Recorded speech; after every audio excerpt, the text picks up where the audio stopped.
Thomas, you're going to have a new coat of paint. And James, Sir Topham Hatt says that tomorrow you'll pull the Special Express. Everyone was very happy.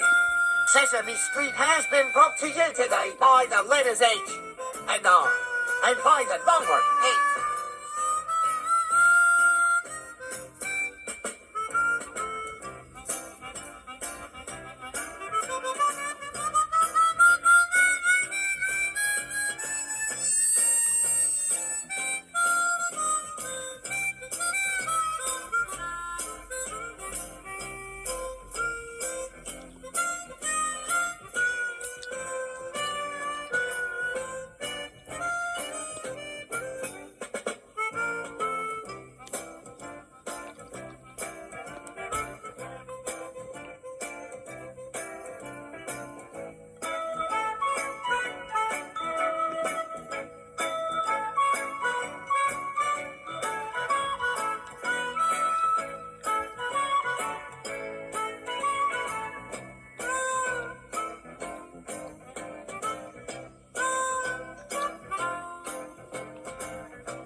Sesame Street is a production of the Children's Television Workshop.